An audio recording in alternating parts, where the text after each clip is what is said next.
At this year's lay convention, so ably chaired by Norman, the theme was evolution, the next cycle of Honganji Hawaii's history. Dr. Tanabe eloquently challenged the Sangha to find its own character, during this next cycle. Dr. Wilson has a wonderful perspective from the mainstream/mainland scholarly study, as well as being a follower of Shin Buddhism, to help us, think about, where we're going. So let's please welcome, Dr. Jeff Wilson, to our Sangha.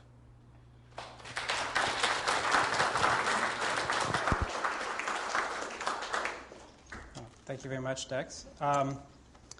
Seems like the microphone seems to be working. Everyone can hear me? Okay. Very good. All right. Well, good morning, everyone. Thank you for coming out and spending your Saturday morning with us here. I'm very excited to be here, and I'm very grateful to Dr. Bloom for inviting me out here. I guess there's a bit of introduction to who in the world I am on this pamphlet that's been handed out there. If anyone doesn't have it, I'll just mention very quickly. I'm an assistant professor of religious studies and East Asian studies at the University of Waterloo, which is in Waterloo, Ontario, in Canada. So that's in southern Ontario and very, very far away from here. I flew in yesterday via Denver from the Toronto airport. That's the nearest airport to me. And it's a good thing that I wrote my remarks out, because I am a bit jet-lagged, and I'm slightly worried I might have forgotten where I was right in the middle of what was going on if I hadn't done so.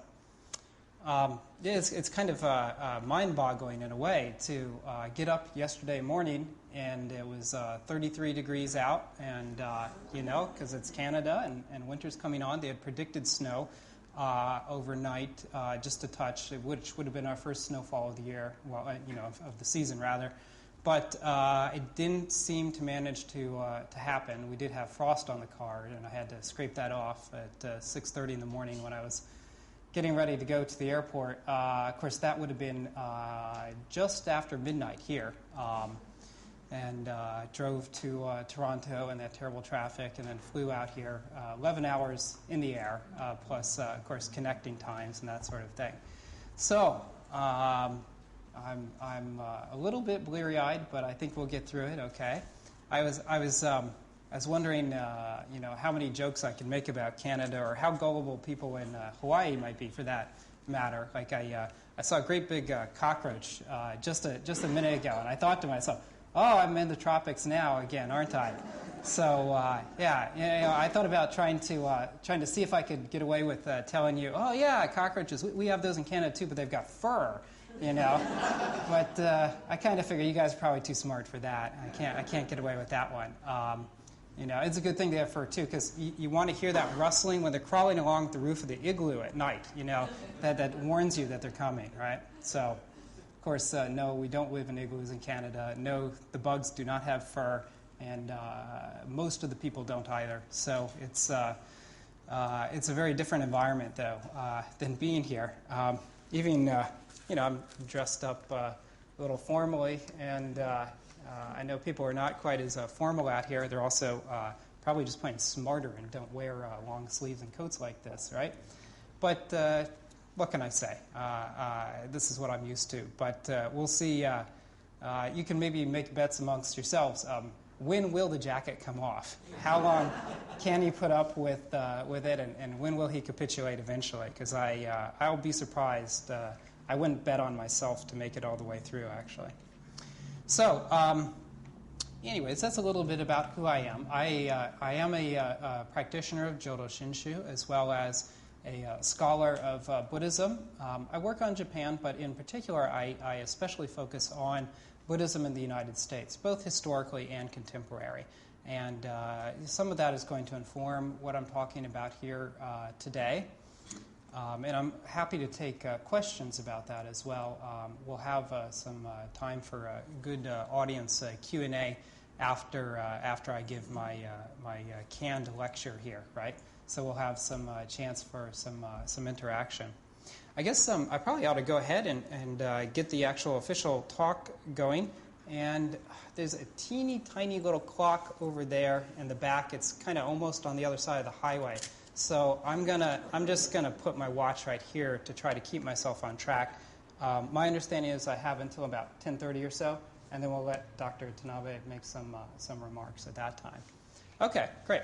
Well, let's go ahead and dive right into it. Actually, I am a little curious, just to make sure I understand the audience. Are there any people here today who have never had any interaction with Jodo Shinshu Buddhism before? No. Okay, everybody at least knows what I'm talking about when I use words like Jodo Shinshu or Shin Buddhism. That's kind of a nickname we give it. And Shinran, the founder of Jodo Shinshu Buddhism, that sort of thing. Okay, very good. So I talked to all sorts of different audiences. I just don't want to accidentally confuse anyone. If I do say something that seems confusing or use a term you're not familiar with and you're not sure what I mean by it, please go ahead and just throw your hand up and ask about it so I can clarify. I don't want to confuse anyone. And I'm a university professor. I have a kind of back and forth teaching style with my students. I tell them there's no such thing as a stupid question, even though actually they come up with all sorts of stupid questions all the time. Just don't tell them I said that.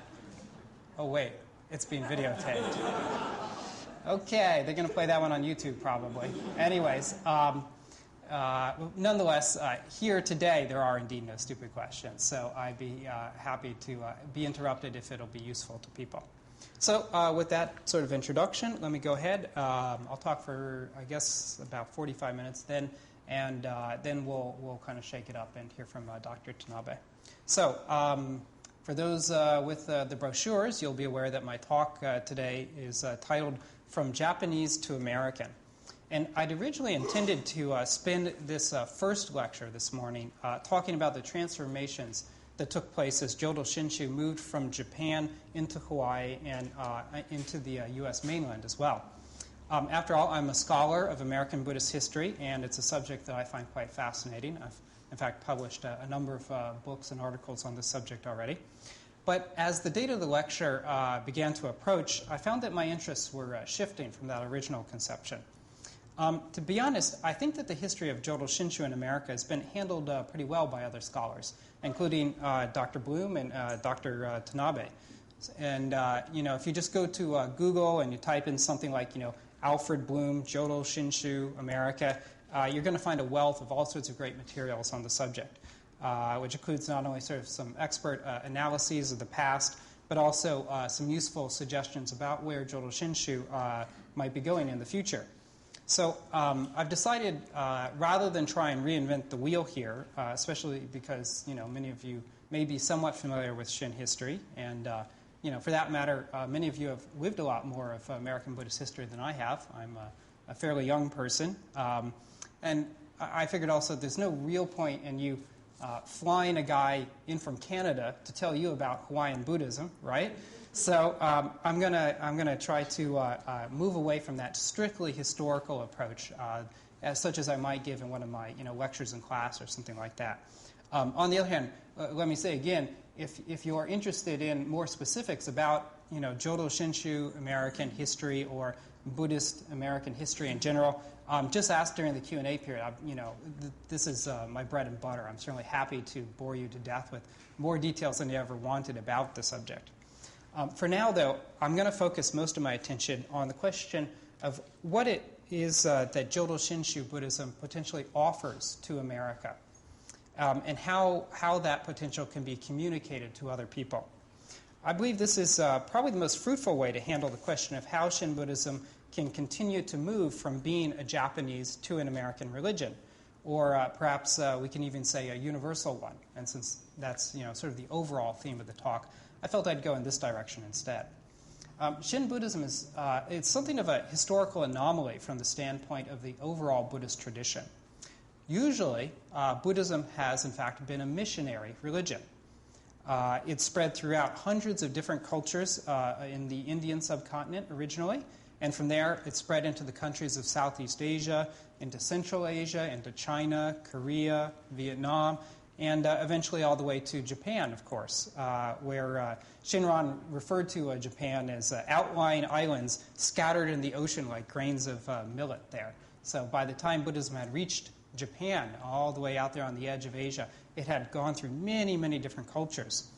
And of course, how did it get there? You know, we didn't have the internet back then. It certainly didn't blow on the breeze. You know, it was a missionary religion. People carried it with them as they moved around, and people took it intentionally to new areas to offer Buddhism to new people. Everywhere that Buddhism went, it kept moving on, gathering more people into the Dharma. But that's not what happened with Jodo Shinshu. That's why I say this is somewhat of a historical anomaly within the usual Buddhist tradition. Shin Buddhism began in Japan, and for nearly all of its history, it stayed there in Japan. Now, you know, don't get me wrong, Jodo Shinshu greatly expanded the number of people involved in Buddhism in Japan through its very concerted missionary efforts within that specific culture. The efforts of missionaries like Shinran and Renyo were a big part of what helped to move Buddhism from being a religion confined mostly to the elites originally and to urban dwellers, and they helped transform it into one that truly encompassed the whole range of the Japanese people. But until the modern age, quite recently, Jodo Shinshu never attempted to reach beyond the borders of Japan, unlike Buddhism in these other countries that I've mentioned. So, Buddhism left India. It was sent from India to other places. It left Tibet. It was sent from Tibet to other places. It left China. It was sent from there. But Japan, not so much. Didn't tend to send Buddhism anywhere. Now, granted, you know, if it has this kind of, eastward movement, and it gets to Japan, where are you going to send it from there? I mean, they didn't know about Hawaii back in the day, right? And I don't know if I would have trusted their ships back then. So you can kind of send it into the ocean, and I don't know, hope the dolphins pick it up or something. You can't really keep marching in that direction. But because Jodo Shinshu was a new religion, a new form of Buddhism rather, designed to hopefully be accessible to all people, it certainly could have been propagated back to the mainland in China, Korea, places like that. But that isn't what happened. There was no real attempt to move it outside of Japanese borders. It was only in the late 19th century that Shin Buddhism began to move hesitantly into new areas, both east and west. Expansion of Jodo Shinshu into other parts of Asia was mainly the result of Japanese military imperialism, with both of the two big Honganji organizations supplying missionaries to Korea, Taiwan, and China, as well as to Hokkaido in order to better integrate it into Japan. Higashi Honganji was especially involved in the Asian colonization efforts, while Nishi Honganji was more involved in ministering to the immigrant Japanese population in the West. But, you know, even though they had differences in emphasis, both lineages nonetheless participated in both Asian and Western missionary activities at that time. In other words, for nearly all of its history, Jodo Shinshu was the unusual form of Buddhism that hadn't tried to transcend its cultural boundaries and had no experience of being trans-ethnic. This is unlike many other forms, such as Zen or Theravada or so-called Tibetan Buddhism. All of those large schools of Buddhism had, for many centuries, had the normal experience of being in various different cultures, and therefore of being transcultural, trans-ethnic in a way. Certainly, it locally became Japanese Zen or Chinese Zen or this sort of thing, but it also had a broader perspective in a way. Not so for Jodo Shinshu. Jodo Shinshu was always Japanese and just Japanese. So when Jodo Shinshu finally then became a world religion, it did so in cooperation with the Japanese military machine. And it was, at least in part, attempting to impose Japanese culture and religion on others, rather than integrating Shin Buddhism respectfully with the needs of the local populace. This is, of course, just because of the historical, time period when these things happened to be going on. Meanwhile, in Hawaii and the American continents, Shin Buddhism came along with Japanese immigrants. So that's not part of an imperialistic project, right? That's a different thing going on there. This was not part of a colonial exercise or, for that matter, a missionary program to the people already inhabiting Hawaii and the Americas. Rather, this was part of an important survival strategy as Japanese minorities sought community and religious solace in the face of a dominant white and rather racist culture and religion. With no missionary history in the past, an imperialistic face in Asia, and a tight-knit ethnic identity in the West, it's really no wonder, I think, that Jodo Shinshu never really learned how to master outreach activities. The basic fact is that, historically speaking, nearly all of Shin Buddhism's efforts have been confined to ministering to people of Japanese ancestry, regardless of their actual location. You know, it could be in Japan or outside of Japan, but still, that's been the group that's been targeted. There's been very little systematic attempt to develop the sort of adaptations and strategies that are necessary to expand beyond this original group. Among both scholars and the general public, there are people who heap a lot of blame on Jodo Shinshu in America for allegedly remaining very conservatively Japanese and failing to become American. I'm frankly not one of those people, as a matter of fact. As I look at the historical record, what I see is that over the course of several generations, Shin Buddhism, in fact, did evolve from a Japanese religion practiced in America into an American religion, in my opinion. You know, albeit one with strong cultural ties to Japan, of course. Just compare how Jodo Shinshu operates in Japan with how it operates in the USA, and you'll quickly realize that Shin Buddhism departs in some significant ways from Japanese Jodo Shinshu. The two of them, they're definitely not identical, even though, of course, they're just different versions of the same religion. And I could give you a long laundry list of, you know, what are differences about U.S. Jodo Shinshu versus Japan. Many of them are probably fairly obvious to people. Using English is an obvious one, meeting on Sunday mornings, having weekly Dharma talks, having ministers who are employees of the temple instead of inheriting them automatically from their fathers, and yada, yada, yada. There's many, many differences and adaptations that have been made here, whether we actually recognize them as actually being differences or not. There were forces of both innovation and conservatism that helped to bring about this transformation from Japanese to American. And it nurtured tens of thousands of American Buddhists in a form of Shin Buddhism that was a hybrid of Japanese and American practices and attitudes. And, you know, it was a pretty good fit for its time and its place. From my perspective, as a scholar of American religion, I consider Jodo Shinshu, in fact, to be a clear success story. Many other religious groups face far fewer obstacles and yet never managed to achieve anything like the network of temples and multi-generational tradition that we've inherited here in the U.S. from the Issei, Nisei, and those who came after them. You know, as a historian of American religion, I can't help but be rather impressed with the institutions that were built here. If I were laying odds back at the dawn of the 20th century, the smart money would have said that Shin Buddhism would last probably no more than a generation or so, that the Japanese would become entirely Christianized, and that really Jodo Shinshu would become a footnote in American religious history, which wouldn't really even merit the most cursory scholarly attention. But in fact, that is not what happened, even though that is what happened to many other groups that came here. And so, if Jodo Shinshu's process of Americanization has been slow and incomplete, I have to ask myself, you know, what more would I have expected, really?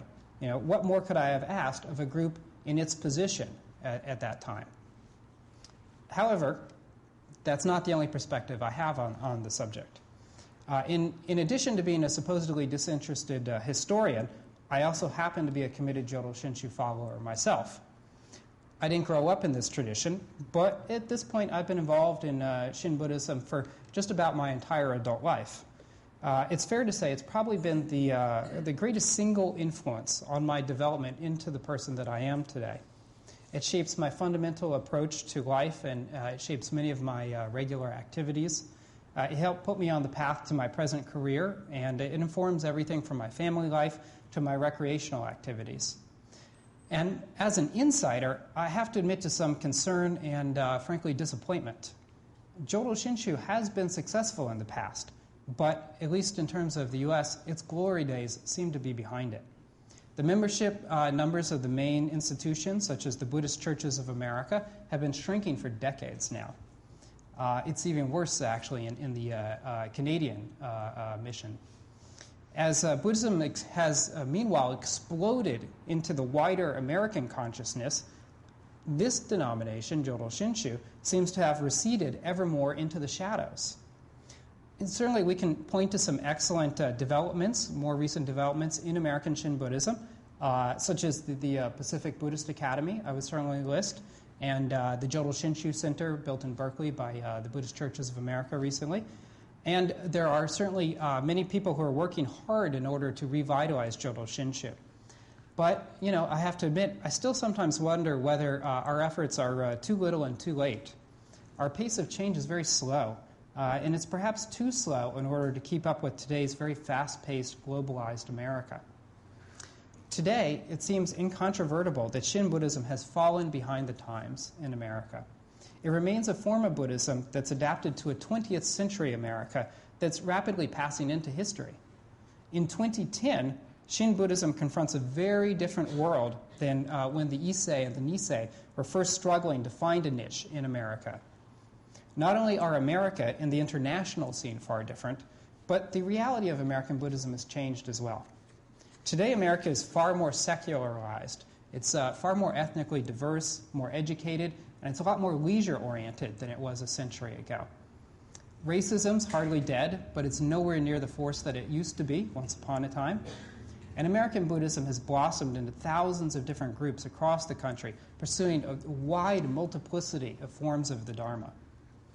Most of these are newer arrivals than Shin Buddhism, and they've worked vigorously to adapt to more recent trends in American culture and spirituality. They've captured the attention of the media in a way that Jodo Shinshu has never really even attempted to do so. And it's within the convert meditation-oriented lineages that, despite actually being a minority group within American Buddhism, these are the groups that have acquired the ability to actively define what Buddhism is for the wider American public. Meanwhile, Jodo Shinshu, which is the oldest form, it's been organized for a long time and certainly had substantial resources, it's remained sort of stuck in patterns that were established during an earlier America that provided relevancy at their time, absolutely. But now they may no longer be appropriate. My research on American Shin Buddhism has identified a number of challenges that confront Jodo Shinshu today. There's probably very few surprises in this list.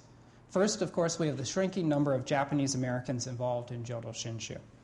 The simple truth is that the Japanese American population of the United States is highly diverse, and except for a relatively small contingent of recent immigrants, it's completely acculturated. I mean, this should not be a surprise to anyone here, right? Unlike in former times, today there is no necessity for Japanese Americans to rely on Shin Buddhism to provide ethnic protection or cultural connections. If Shin Buddhism remains tied as tightly as it is to Japanese American culture and community, then, again, as an outside researcher looking at this, I predict that it's going to continue to diminish as this group shrinks and blends into the mainstream, and eventually Jodo Shinshu risks going extinct if it remains so closely tied in that way. The demographic handwriting is on the wall, and there's really nothing that we can do to avoid it. Barring some sort of wholesale war or something with North Korea or China that sends hundreds of thousands of Japanese refugees to the United States, we just aren't going to go back to the earlier 20th century phase of relative numerical strength. And frankly, I don't think anyone wants that to be our solution to Shin Buddhism in the future of America anyways, right? So we have to look for other alternatives. A second related challenge is the financial strain facing many temples. Much of this, of course, is related to the decreasing size of the Japanese American population compared to the overall population, as well as to demographic shifts that have moved people away from temples in smaller and rural communities. This is a serious issue, and there's really no magic solution to take care of our financial troubles. To some extent, this can be helped by bringing in new people to the temples. But at the same time, it's a fact that overall, many non-Japanese Americans have proven to be fairly poor donors. Some of this is due to sort of the arcane system of ode and other forms of gratuity, I guess you might call it, that tend to baffle newcomers and prevent them from knowing when and how much they should be contributing to temples. This is an issue that I've heard in talking with many people who are newer to the tradition and not from a Japanese-American background. But some of it seems to be a widespread failure on the part of newer people to value the tradition to the extent of making financial sacrifices for its sake. Another challenge related to these factors is the widespread perception of Jodo Shinshu as a Japanese-American ethnic fortress, rather than an open religion available for anyone to join. Many people look at the BCA and the Hawaii mission, and they assume that it's for Japanese Americans only. This, of course, has not at all been my own experience. My family and I have been welcomed in every temple community that we've had the privilege to live near to, and no one's ever made any trouble over the fact that we're white. But other people who look at Jodo Shinshu from the outside do tend to believe that it seems to be an exclusive club. And I've heard stories of temples that are run in that way. It seems that we have to do more than simply open the doors and say that anyone who wants to come in is welcome. That message is just not getting through. We need to actually go out and invite people in. And, of course, we have to actually mean it when we do that. All of this brings us to the final major challenge that we face, and the one that I want to spend most of this morning's lecture addressing. It's our lack of mission-mindedness and a sense of true inclusivity. When I think about what troubles me about Jodo Shinshu's situation in America, I find that my disappointment is not really due to membership numbers or money problems. What I find most troubling is the same centuries-old lack of effectively bringing our message to other people. In this way, I feel that we've actually failed to live up to Shinran's own vision.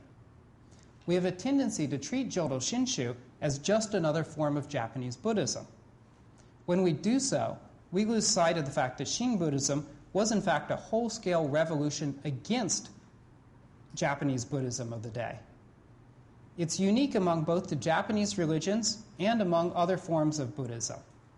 In order to move forward towards a brighter American Shin future, I believe we need to become clearly aware of the excellence of Shinran's radical departure from mainstream Japanese Buddhism and emphasize his teaching's unique qualities, both to ourselves and to the outside world.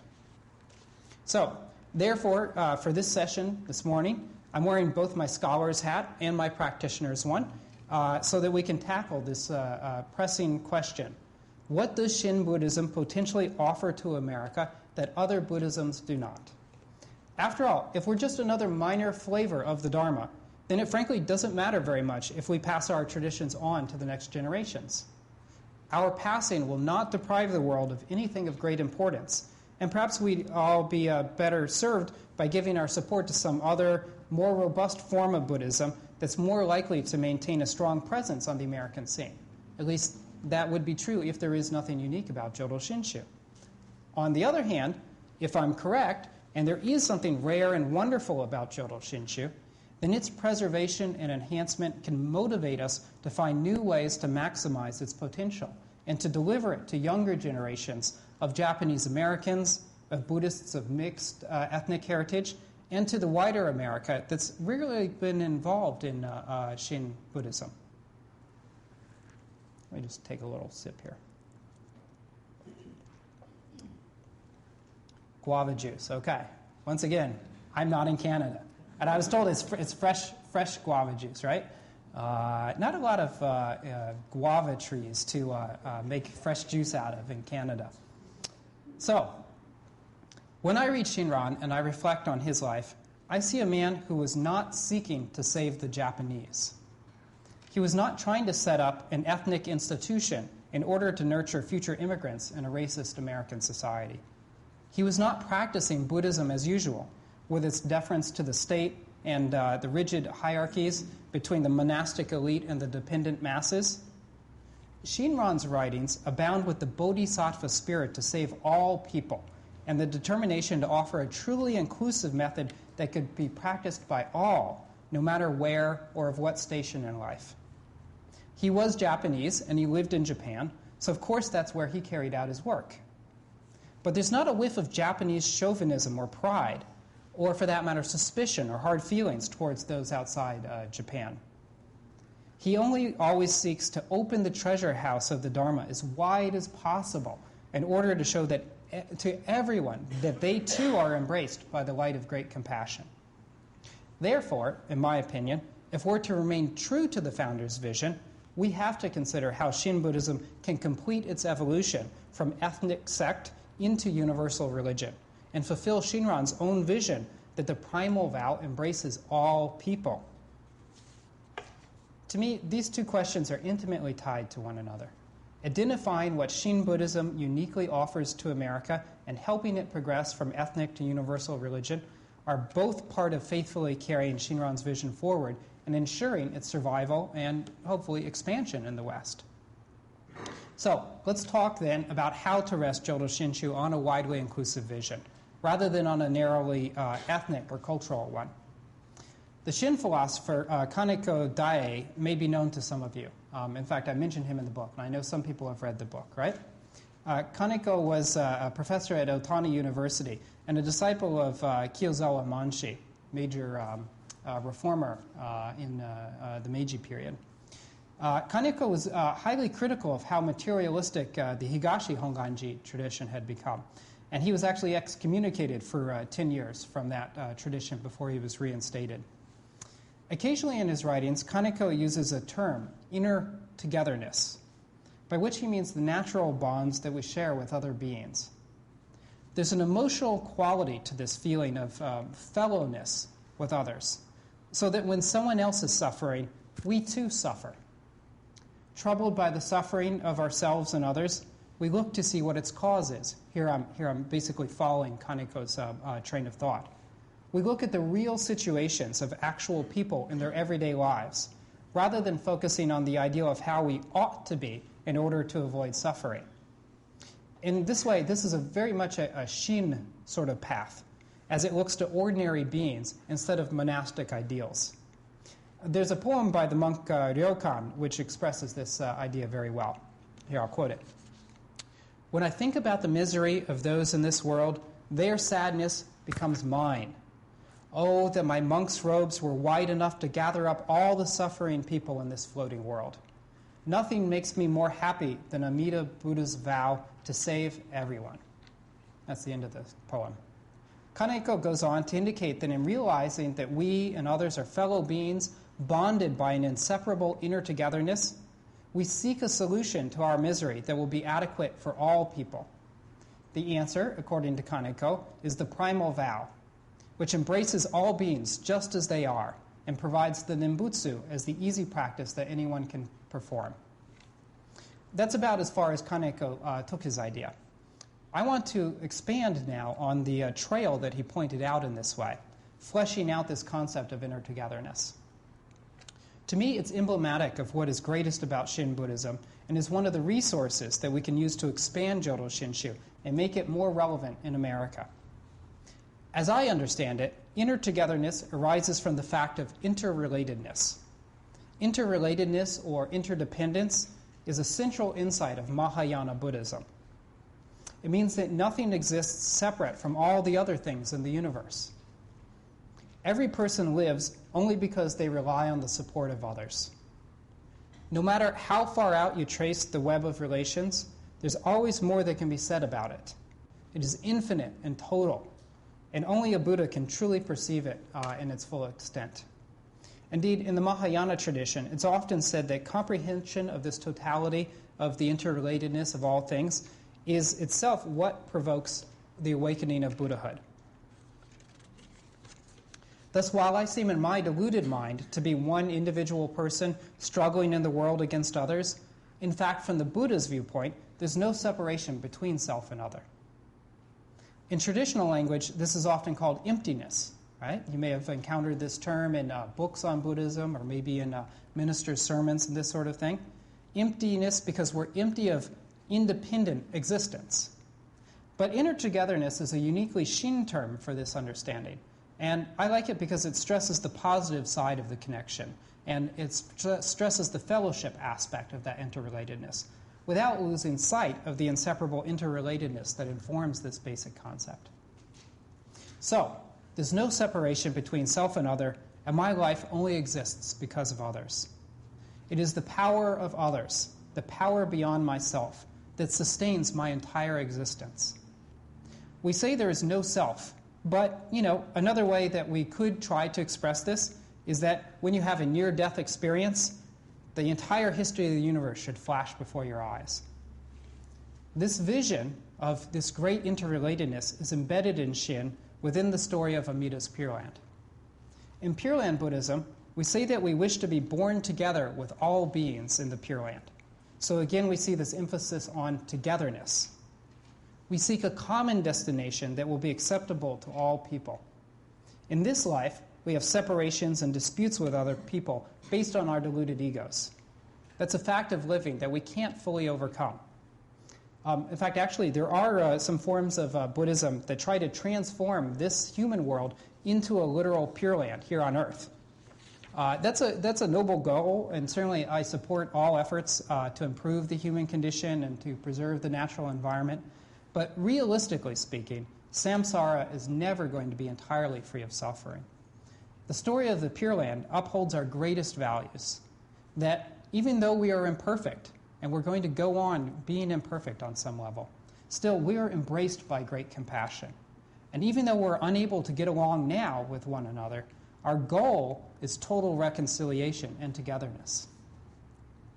Shinran expressed this well in the Tanisho. This is, if anyone's unfamiliar with it, Tanisho is a collection of quotations allegedly by Shinran by one of his disciples. In the Tanisho, he contrasted the Pure Land path with the path of the sages. He said that the path of sages is to have pity and to look down upon other beings. Sages are great Buddhist saints who by their own efforts have achieved freedom. But because they've separated themselves in order to reach freedom, they cannot really feel the pain of ordinary beings. They look down with pity upon the rest of us who are still stuck in our suffering.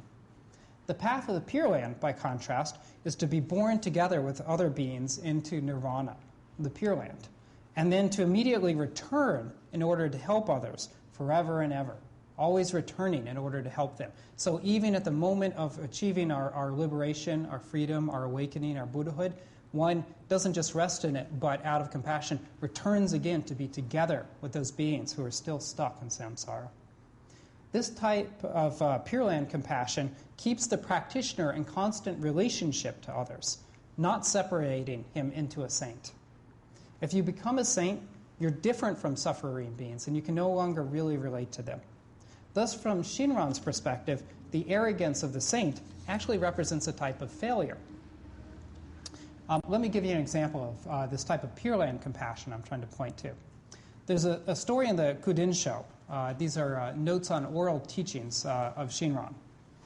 This is not exactly an official document of Honganji, and frankly, it may or may not be accurate, but it does reflect Shinran's spirit quite well. In it, Shinran says that if someone loses a loved one and comes to you in distress, you should not get on your high horse about it. Instead, Shinran says that you should briefly teach them the Dharma, and then you should get them drunk. So while you drink with them, you talk with them, and you try to get them to laugh, and when they can smile again a little bit and forget their pain for a little while, then you leave them be. That's his prescription for what you do. Now, I don't know if that's actually the best answer or not. I'm not a counselor or anything. And like I said, this story may not even be true. But it does point to the feeling of Shin Buddhism. That's why I bring it up. You don't, in this situation, deliver some sort of abstract lesson about all things arise and pass away, and therefore you should not be attached to anything, right? This is a grieving person. You don't give them a lecture. You just get right down there with them, with that suffering person, and share in their sorrow with them, drinking together and cheering them up through your companionship. This is acting out of the recognition of inner togetherness, a recognition that brings you toward others rather than removing you from the everyday world. In exploring this subject, we need to emphasize that being born with all beings is an attitude that is quintessentially Mahayana in orientation. Mahayana, this is the type of Buddhism that Pure Land tradition grows out of. The Pure Land is an expression of compassion, not selfishness. We seek the Pure Land because it's the place where we can be reconciled with everyone, not merely for our own individual liberation. There's no such thing as individual liberation. Like Amida, who vowed never to achieve Buddhahood unless all beings would be liberated through the power of the Nimbutsu, we cannot achieve Buddhahood unless all others are included in it. I find there's thus a sort of emotional quality to the path of enlightenment in Jodo Shinshu that's very interesting to me. Shinran points to this heart feeling when he wrote to a follower in one of his letters that, here's a quote, "Signs of long years of saying the Nimbutsu and aspiring for birth can be seen in the change in the heart that had been bad, and in the deep warmth for friends and fellow practitioners." That's the end of the quote. Deep warmth for others is the sign of the Nimbutsu coming to fruition in one's life, not detachment. Detachment is not what Shinran is seeking here. There's a story about Shoma, one of the wondrous happy persons known as Myo Konin, which illustrates this sort of feeling as well. Shoma walks into a temple and he lays down in the altar area.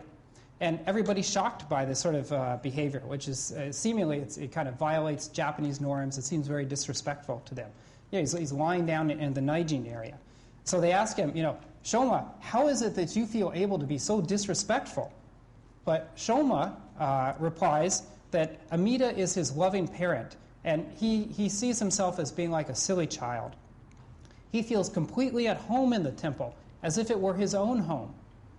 So for a deeply awakened ordinary person like Shoma, there's this sort of emotional warmth to his trusting, and there's no separation between the foolish being and Amida.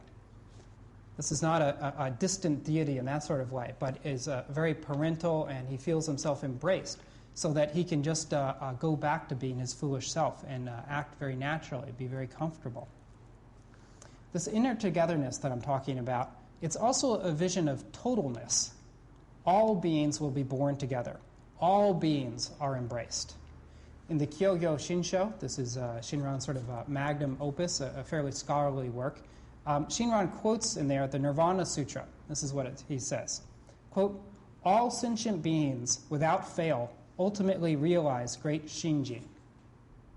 This vision of Shinran's was so expansive that elsewhere in the Kyogyo Shinsho, Shinran says that 10 billion maras, a mara is like the Buddhist equivalent of the devil, basically, 10 billion maras were liberated when the Moon Matrix Sutra was preached.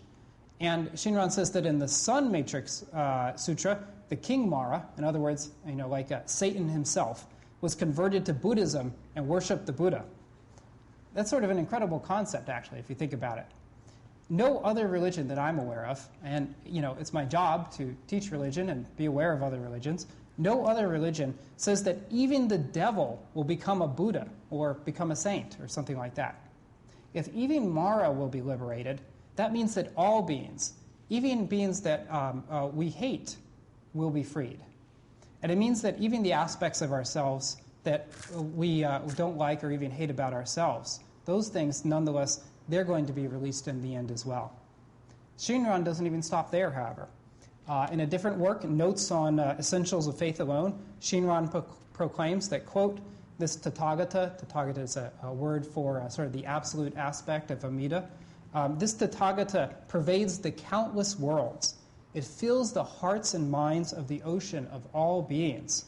Thus plants, trees, and land all attain Buddhahood. There's no limit to his vision of what is embraced by great compassion. When so much effort is spent in other religions dividing the world into the saved and the damned and proclaiming how other people are justifiable objects of our suspicion or even of our hate, I think this is a very amazing, very radical sort of teaching. It can also be an uncomfortable one because we're so used to having our prejudices confirmed for ourselves, right?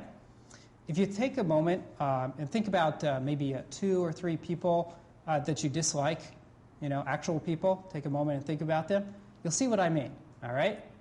Well, I see several people started to frown as soon as I said that. So they must be doing the exercise for real. Okay, very good. So perhaps it's a coworker or a politician or a neighbor or, frankly, maybe it's even a family member. I don't know. Don't tell me. I don't want to know. Well, the Shin teaching says that that person that you're thinking about is valued just as much as you are. And they, too, are destined for the Pure Land in the future. You can't get away from these people that you don't like. I heard a story once, this is a true story. about an Issei man who had a very hard life. He suffered rather seriously from discrimination from the white community. And so, justifiably, of course, he was very angry about this. And one day, he heard his local Shin minister say that Amida embraced all people. And that really alarmed this guy. He demanded to know if Hakujin could go to the Pure Land too. Hakujin, this is a term for a white person, for those who may not be familiar with it. I think in Hawaii you guys say haole, is that right? Okay, that's what this is, okay? This is Pure Land for haoles. All right, so the minister said, yes, the Pure Land is full of Hakujin, full of haoles, and all sorts of other people too. And again, this is a true story. This Issei guy, he actually quit Jodo Shinshu and became a Zen Buddhist instead. He didn't want to go to the same Pure Land as haoles. But, if I can paraphrase the Tani show, even a Japanese American goes to the Pure Land. So, of course, haole do. So, inner togetherness is a religious concept that I think our modern minds can easily understand if they're introduced to it in the proper fashion. This is true whether someone is Buddhist or not. Contemporary ecological science has made us aware of how interrelated we are with all the things in our environment, even bugs and plants that we initially consider to be pests. Today, we have concepts like symbiosis that point out how living things rely on each other. Scientists have even actually discovered that some of the organelles within our own cells are actually derived from single-cell organisms that we formed symbiotic relationships with in the distant past. I found this quite interesting when I was a university student. The mitochondria, which are the organelles that basically generate the energy through which we sustain our lives, they actually retain their own DNA still, even. They're in every single cell in our body, and it's impossible to categorize these organelles as either being part of ourselves, they have their own DNA, or separate from ourselves. So they can't survive except as part of us, as part of our own cells. This is, to me, a very interesting example of that kind of intrinsic inner togetherness. Now, here, I'm not trying to assert, I want to point out, that Buddhism somehow predicted the science of ecology or the theory of endosymbiosis or something like that, okay? Rather, what I'm pointing out is one of the ways that Buddhism seems to converge nicely with concepts that we're already familiar with. And therefore, we can use these familiar concepts to try to explain Buddhism to other people. When we awaken to our togetherness with and our reliance upon others, it gives rise to gratitude. And gratitude in the Shin tradition is expressed through Nembutsu. I'll have more to say on this specific topic in my talk in the afternoon. For now, I just want to point out how Shin theory usually involves an emotional expression rather than just a dry assent to beliefs and to doctrines. We are at our best when we're moved by the Dharma, and that emotional feeling of inner togetherness with others can help us to expand the circle to encompass all of American society and beyond in our vision of how Jodo Shinshu can contribute to America. Renyo's biography, in fact, is a good source for ideas that fit up with what I've been trying to say. So let me give you a few quotes that are attributed to Renyo. Quote, "Since from dawn to dusk everything is provided for us by Amida, we should deeply acknowledge these divine provisions. Even when I drink water from the well, it is through the working of the Buddha Dharma. I understand that I owe even a mouthful of water to the working of the Tathagata. When I take meals, I never forget the benevolence of the Tathagata. With every mouthful, I'm reminded of this benevolence. I eat and dress myself through the benevolence of the Tathagata. What is there that is not the Buddha's gift?" That's the last quote. I especially like that last line. What is there that is not the Buddha's gift? This is a very humble and inspiring way to approach life, in my opinion. At any rate, all this morning for the last, hour at this point or so, I've been trying to indicate that there's a universal vision that's embedded in the culturally specific matrix of Shin Buddhism. That this vision goes all the way back to Shinran, as a matter of fact, and that it's a resource that we can bring forward out of that matrix in order to help us widen our vision for Jodo Shinshu and to make it more inclusive. Something that we must do if Shin Buddhism is to survive in America. I want to close this morning's talk by discussing briefly a few of the practical implications of all of this. It seems to me that once we've decided to have a universal vision for Shin Buddhism, we have to start sharing it with others outside our community. And frankly, transmitting Shin ideas to non-Shin Buddhists is something we've done a pretty poor job of so far. I'm genuinely impressed by how Shin Buddhism has been able to set up a network for self-education. We have our own seminars, we have our own Dharma schools, our own newsletters, our own publishing operations, and so on. But in all of this, we're mainly only always talking to ourselves. The truth is, we mostly produce Shin materials for our own consumption. If we're going to grow as a religion, we're going to have to make a concerted effort not to just talk to each other all the time. We need to be looking at new forms of media that reach much wider audiences, such as YouTube videos and other online forums. And we need to be engaging with media outlets that haven't been effectively utilized by Shin Buddhists thus far. I know that Dr. Bloom, in fact, writes for some local newspapers, and I think you have some Buddhist radio stations and I guess maybe even television out here in Hawaii, right? That's a really great start. I'm very impressed by that. We don't have that mostly on the mainland. But, it's just a start. It can definitely be improved upon, I would think. Also, if you go to Barnes & Noble or is that the chain that you guys have out here? You guys have Barnes & Noble in Hawaii too? Okay. Or Borders or those sort of things. Go to these, chain mainstream bookstores and you look on the Buddhism shelf, how many Zen and Tibetan books do you see, right? Now, how many Jodo Shinshu books do you find?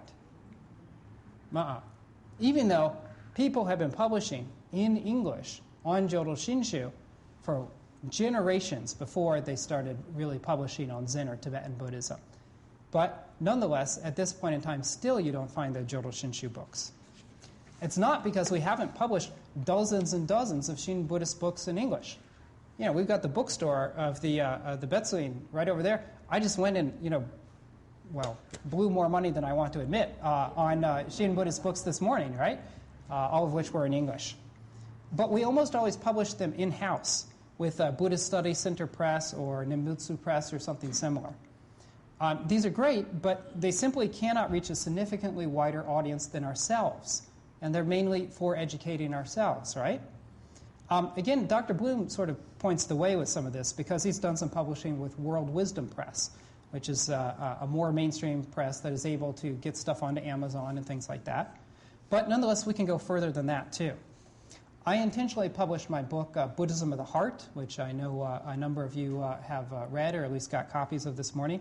I published it with Wisdom Publications because they'd never done anything on Pure Land Buddhism before. And they have a market reach that enables them to get books onto those mainstream bookstore shelves. Working with those editors, who are not Shin editors, forced me to learn how to articulate Jodo Shinshu to non-Shin Buddhists in America. And it gave me the opportunity to reach a very substantial audience. And the feedback that I've received, including from many who had previously never encountered Jodo Shinshu before, indicates that there's an unrecognized thirst for these sort of teachings out there in America. If only we can make our approach to the Dharma known to these people. Likewise, I've submitted idea after idea to Tricycle magazine. This is a mainstream Buddhist publication rather than a Shinshu one. And I've managed to get several major articles or interviews on Pure Land Buddhism published there. Their 250,000 readership contains very few Shinshu Buddhists. So again, this is bringing Jodo Shinshu to audiences that otherwise don't really encounter it, rather than always keeping Shin Buddhism sort of within our own container. Now, I'm not saying that everybody here needs to go out and write books for HarperCollins or St. Martin's Press or something else like that, right? Okay. What I mean is that we need to always be on the lookout for ways in which we can choose to engage with the non-Shinshu community, rather than reflexively talking always only to ourselves. Jodo Shinshu cannot become more universal and open until we demonstrate to others that we really want them to be included. And that even if they don't feel like joining up with us, we have a message and a vision that they can benefit from hearing. My impression is, for example, that we only invite reporters to our temples when we're going to do a fundraiser or maybe for Obon Odori or something like that. And so, of course, what do you expect? They always portray Shin temples primarily in terms of Japanese culture, rather than as a religion that's relevant to everyone. Well, why are they doing that? Think about the only times they ever interact with us, and which is to say the only times practically that we ask them to interact with us. Also, we almost always hold our public events at temples, and except for fundraisers, we don't design them to reach a non-Shinshu audience, and we don't market them to non-Buddhists. What if we were just, for example, to regularly rent community centers, by which I mean places that aren't temples and aren't associated with Buddhism, and hold open lectures aimed at the non-Buddhist public? Learning how to articulate our message to outsiders will also have the additional benefit of helping us to identify what we ourselves value about the tradition. That's something that I'm going to particularly talk about this afternoon. So if this first talk this morning has bored you, come back in the afternoon, because I'm going to be talking specifically about what is most valuable in the Shin tradition and what we as Shin Buddhists can be valuing and getting out of it. Okay? I could go on in this sort of way all day. Luckily, I'm not going to, luckily for your sake at least. I'd like to hear what Dr. Tanabe has to say, and I'd like also to hear from the people who have graciously come out this morning to listen to me ramble on here. So, like I said, this afternoon I'm going to plan to talk about some specific aspects of the Jodo Shinshu way of religion that I think America can benefit from. And, that therefore I think we need to highlight and develop a vocabulary in plain English around that will allow us to convey that tradition to others. So if you want to hear about Jodo Shinshu in plain speaking, that's what I'll be talking about this afternoon. For now, though, I'd like to turn it over to Dr. Tanabe, and then I'd also like to have a chance to have some interaction with everyone here today.